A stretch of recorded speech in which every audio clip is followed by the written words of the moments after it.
Unmute नहीं हुआ है। अनम्यूट है सर, चालू कर दो सर, चालू। चलो हाँ।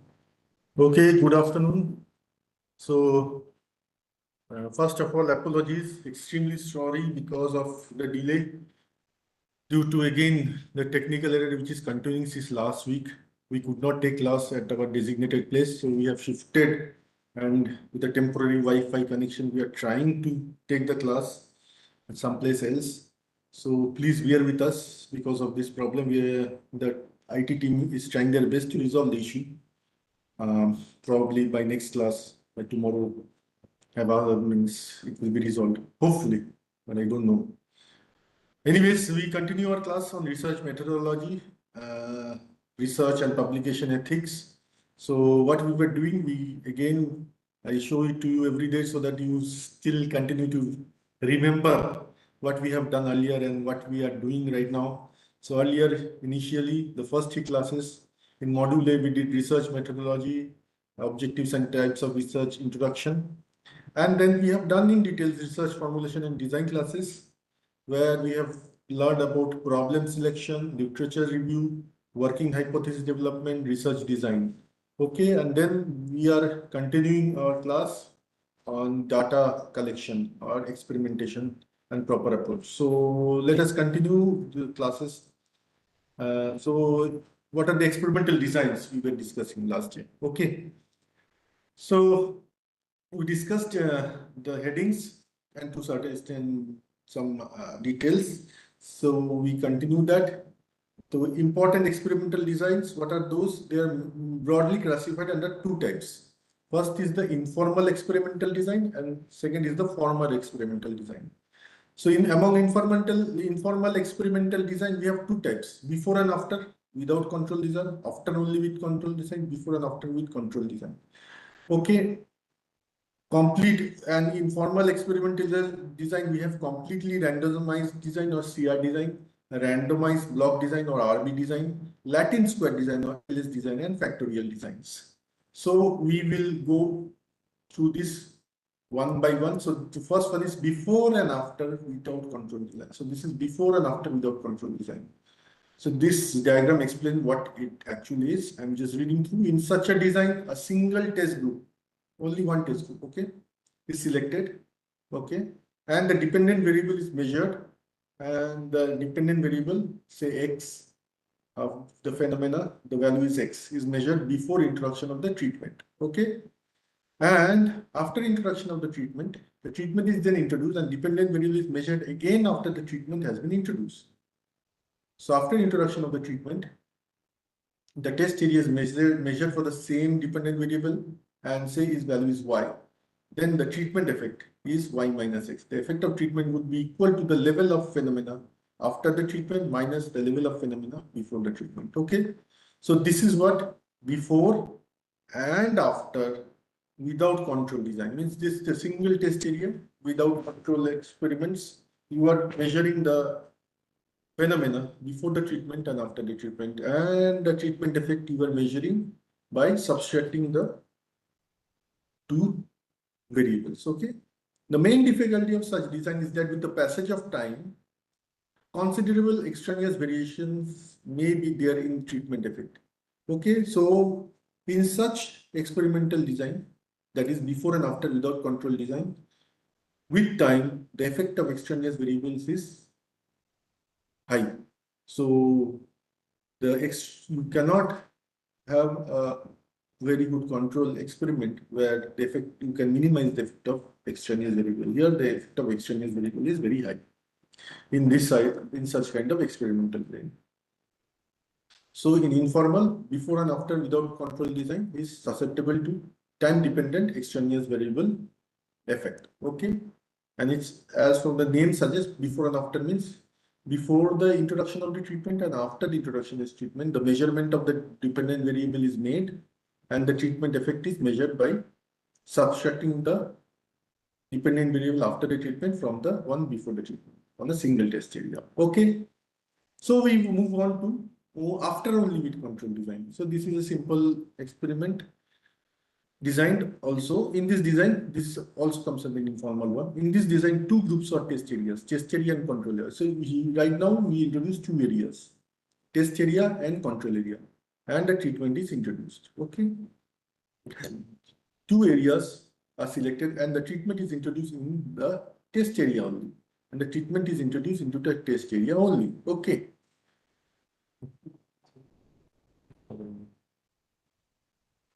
So two types of areas.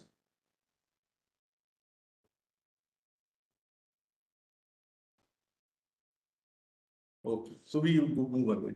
After with control design. So two types of areas now we have. One is the test area and another the control area. The previous experiment we had only the test area, not the control area. Okay. So two areas are selected and the treatment is introduced into the test area only. So you introduce the treatment in the test area. The dependent variable is then measured in both areas. So you have one test area and one control area. You introduce the treatment in the test area and measure the dependent variable or the level of phenomenon after the treatment in both of them. And the treatment effect is given by the phenomena in which you have introduced the treatment minus the one which you have introduced no treatment. Okay, the treatment impact is assessed by subtracting the value of the dependent variable in the control area in test area. So if you subtract the value of the dependent variable in the test area, in the control area from the test area, then you get the effect of the treatment. The basic assumption in such a design is that the two areas are identical with respect to their behavior towards phenomena considered. Okay, so there is an assumption which you have to make that both the test area and control area have behave identical with respect to the behavior towards the phenomena considered. So whatever dependent variable is measuring, both the areas are behaving ideal. If this assumption is not true, then there is a possibility of extraneous variable entering into the treatment effect. If this assumption is not true, then what happens?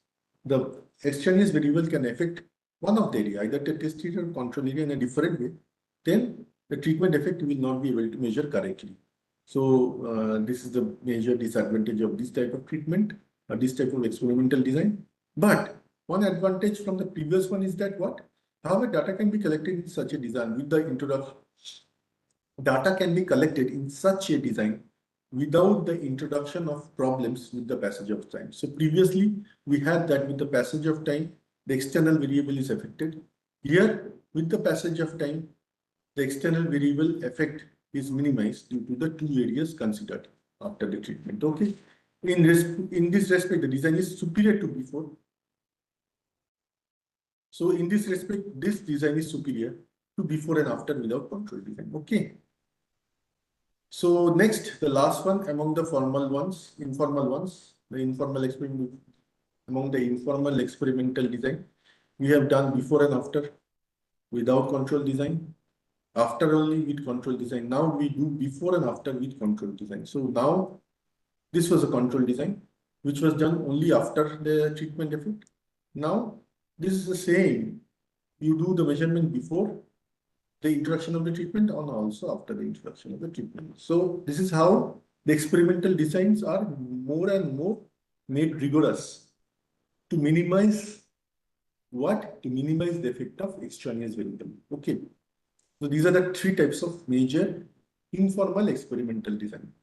So what is this before and after with control design? You can understand that in these areas are like the one before, and the dependent variable is measured, and then you measure dependent variable in both these areas for an identical time period before the treatment. So for an identical time period 1, measure your dependent variable in both areas for test area as well as the control area. The treatment is then introduced into the test area only. Like the previous one, now you introduce the treatment into the test area only. Okay.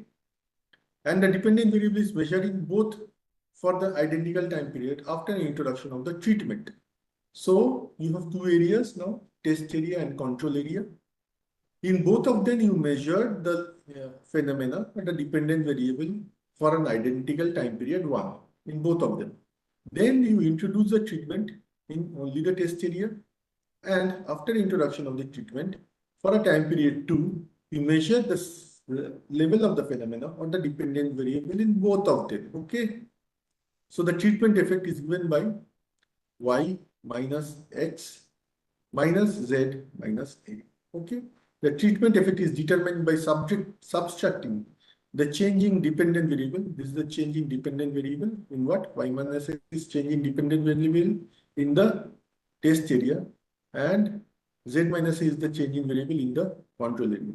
So if you subtract the change in dependent variable in the control area from the change in dependent variable in the test area, then you get what is your the treatment effect. Okay.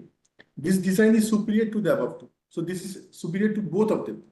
Okay. The previous one could solve the problem of the first one, but the previous one was suffering from the problem that it was affected by the extraneous variable. If both of them are not equally affected. But now you remove that, even if the extraneous variable affect both of them differently, but since you're measuring both of them before and after, you remove its effects. Okay. So this design is superior to the above two design, for the simple reason that it avoids extraneous variation resulting from both the passage of time.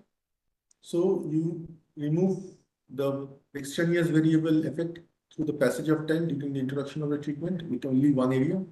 And for both the areas with different effect of extraneous variable in two areas, that also is removed because you measure the effect of, remove the effect of extraneous variable by measuring the variable, the dependent variable in two areas, both before the treatment and after the treatment.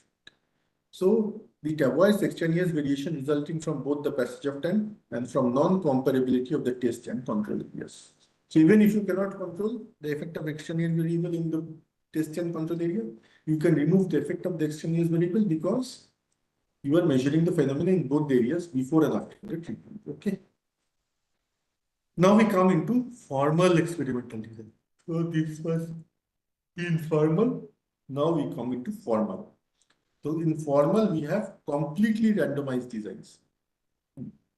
In completely randomized design, it involves only two principles: the principle of replication and the principle of randomization of experimental design. Okay. The essential characteristic of the design is that subjects are randomly assigned to experiment treatment.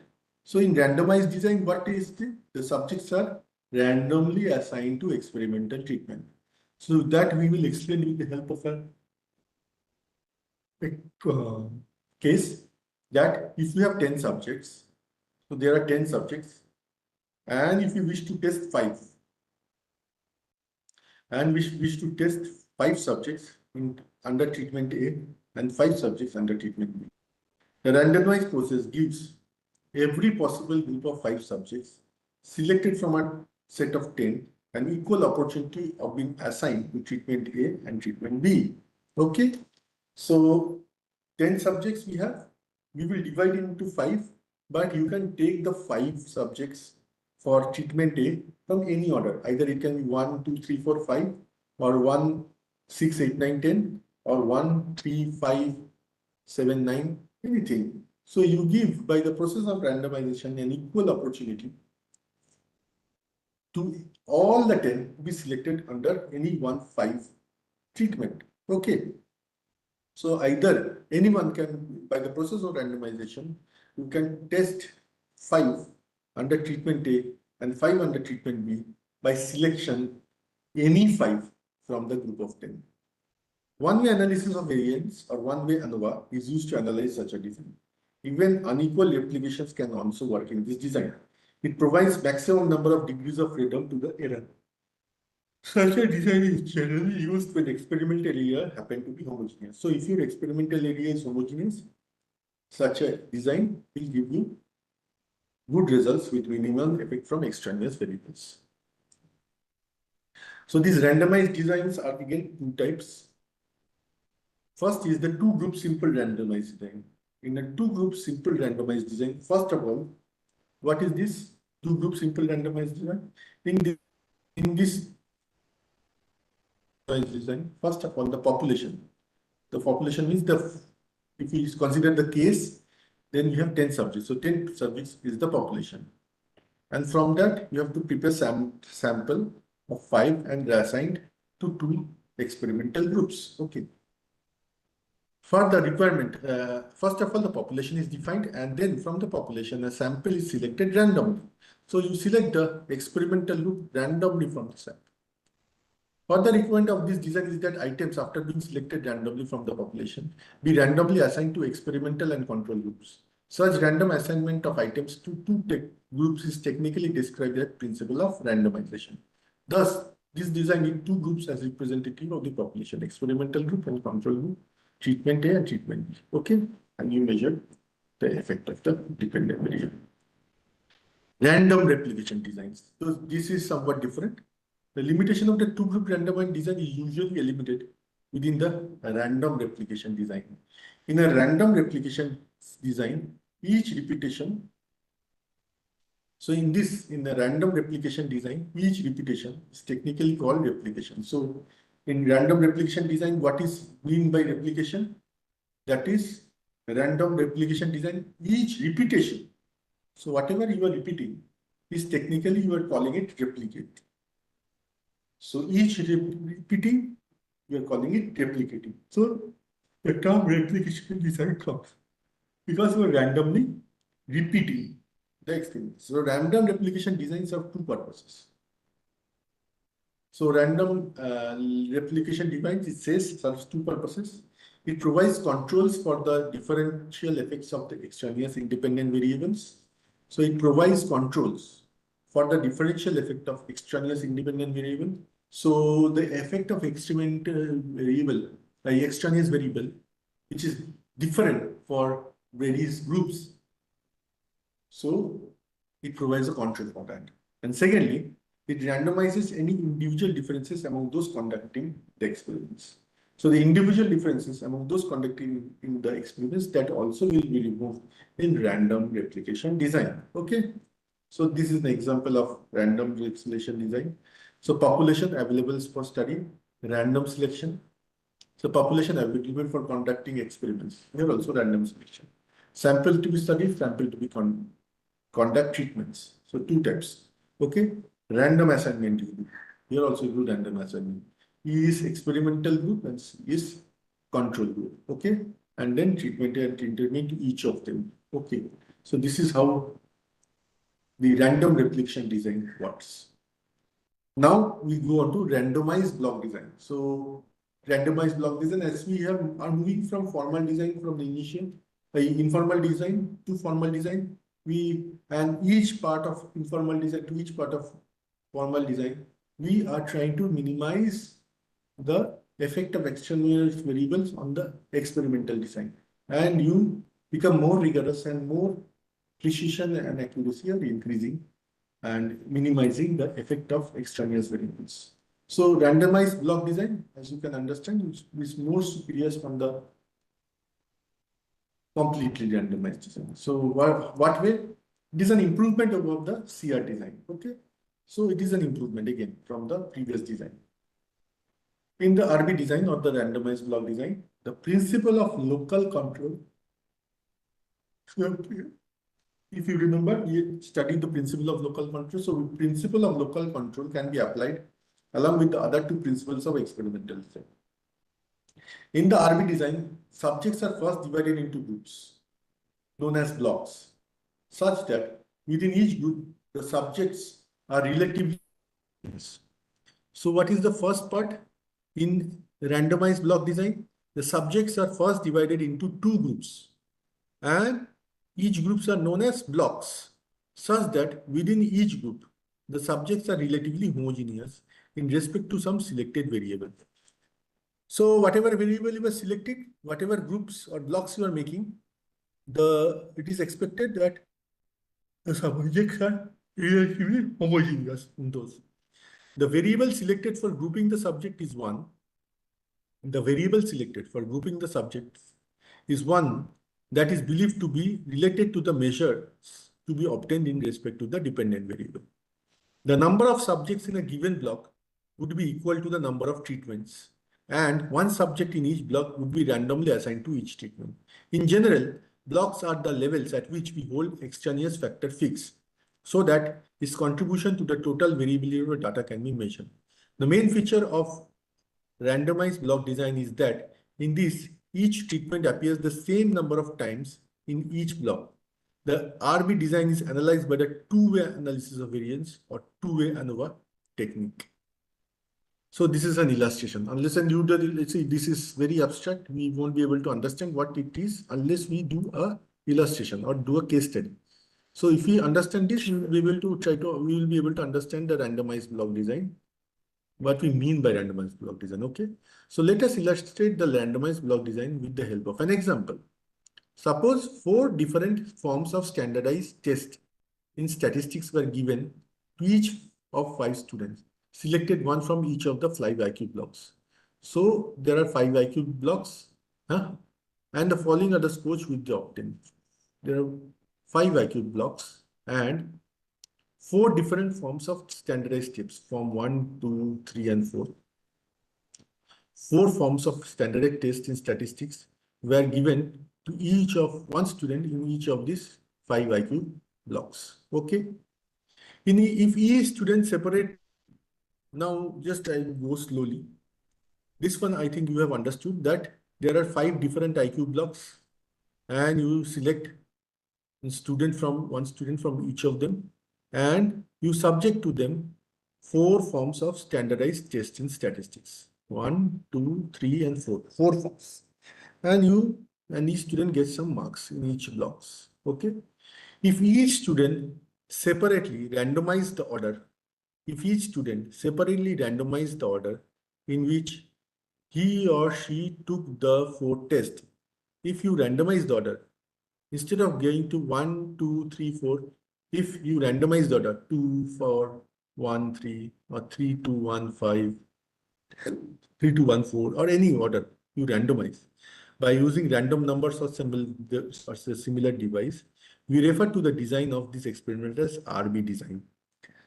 Okay. Now, what is the purpose of such randomization in taking the test of each student is that the purpose of this randomization is to take care of such possible extraneous factors. So there can be extraneous factor if we take the results 1, 2, 3, 4, and the effect can be varying in a formal way. What? Say extraneous factors fatigue. So after taking one test, you will be somewhat fatigued. Then you will take second test, then third test, and 4th test. So the fatigue will continuously increase because he's taking one test after the other. But instead, if you randomly take the test, the effect of fatigue will be minimized in replicating experiments. So if one time it's 1, 2, 3, 4, and then it's 4, 3, 2, 1, and then 1, 3, 4, 2, and then 1, and then 3, 2, 1, 4, something like that. If you randomize it, then the effect of fatigue, that is an extraneous variable in this case, will be minimized. Another thing which we minimize is what extraneous variable you can think of is that the experiments gained from repeatedly taking the test. So one person takes 1, 2, 3, 4. Definitely after taking 2 tests, his experience gain will be increasing. So 3, 4, he could perform in a better way. So his marks will monotonously tend to increase from 1, 2, 3, 4 in different forms because he's gaining experiments. Again, from the fatigue point of view, his marks is supposed to get decreased because he's going fatigue. So it's better to do a randomized block design to minimize the effect of fatigue or to minimize the effect of experience gained by repeatedly taking the test. Okay. Finally, we come into the third category of the formal experimental design, which is the Latin square design, okay, which is also known as LS design. So what is LS design? It is basically for agricultural research, very important because I told you that initially research was on agricultural land, and so many of the research designs are based on agricultural work. So it is an experimental design very frequently used in agricultural research. the conditions under which agricultural investigations are carried out are different from those in other studies. So the book mentions, what book mention is that the conditions under which agricultural investigations are carried out are different from those in other studies. Why? Because nature plays an important role in agriculture. So nature has an important role in agriculture. For instance, an experiment has to be made. For instance, an experiment has to be made through which the effects of 5 different varieties of fertilizers. So we now have to design an experiment where you have to study the effect of 5 different variety of fertilizer on the yield of a certain crop. Say wheat, it to be judged. So what you have to design an experiment? You have to design an experiment for judging performance. Judging the performance of 5 different variety of fertilizers on the development of certain crop. How it will be judged?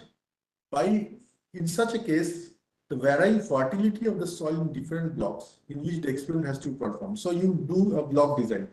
But again, what you have to take into consideration? The varying fertility of the soil in different blocks. So you perform you have 5 different blocks where you apply those 5 different fertilizers to the same crop. But again, what happened is that the fertility of the soil varies in each of these blocks.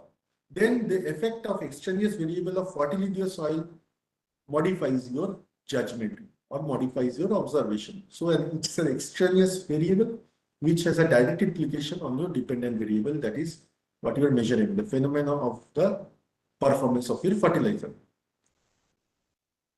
In such a case, the varying fertility of the soil in different blocks in which the experiment has to be performed must be taken into consideration. Otherwise, the result obtained may not be very dependable because the output happens to be effect not only of fertilizer, but may also be the effect of fertility of the soil. I hope you all have understood this. Similarly, in addition to it, what are the other extraneous variables that can play with this kind of experimental design is that there may be an impact of varying seeds on the yield. So you have 5 different blocks, and if you have different seeds in 5 different blocks, again, we are going to have similar effect as that of the effect of the soil. So it's an extraneous variable which you have to minimize. To overcome such difficulty, LS design is used. So in this case, if you want to remove such type of extraneous variable effect, what design you will implement? You will implement LS design, where there are 2 major extraneous factors such as varying soil fertility and varying seeds. Okay. So what is that? So this is the one which is the Latin square design. Okay. So seed differences and fertility level. Okay. Now the Latin square design is one wherein each fertilizer, okay, we have 5 different types of fertilizer. Each fertilizer, for example, appears 5 times, okay, but is used only once in each row and in each column of the design. So this is the experimental design or the blocks which you have made, and your 5 fertilizers, which are A, B, C, D, E, appears only once in each row. Okay, here it appears in 1x1, here it appears in 5x2, here in 4x3, here in 3x4, here in 2x5. Okay. In other words, the treatments in an LS design are so allocated among the plots. So these are the plots, and you apply the treatment, that is a fertilizer A, in such a way. In what way? That no treatment occurs more than once in any one row or any one column. See, in this row, each of these ABCD appears once. In this column, each of these ABCD appears once. If such control or such randomization is applied, then we call Latin square design. Okay, if you succeed that in block experiments, you can only assign each variable once in a row and once in a column of the blocks selected, then you call it a Latin square design. The two blocking factors may be represented through rows and columns, one through rows and the other through columns. The following is a diagrammatic form of such a design in respect of say 5 type of fertilizers A, B, C, D, E, and the two blocking factor, the varying soil fertility 1, 2, 3, 4, 5, and the varying seeds. X1, X2, X3, X4, X1. Okay. So here we have to stop this day. Again, we have a limited time. We'll continue. We could do only for a limited time this class because of the internet issues which are facing from the last week. Hopefully it will be resolved, hopefully by next class. So I'm sending the whole the complete uh, PowerPoint presentation, which we have not gone through, but it's a long one. I plan to take the major part, but we will do it next class. Thank you. And try to do some assignments as well. In next 2 classes, we'll try to finish this up and do some revisions. Okay. Okay, thank you, everyone.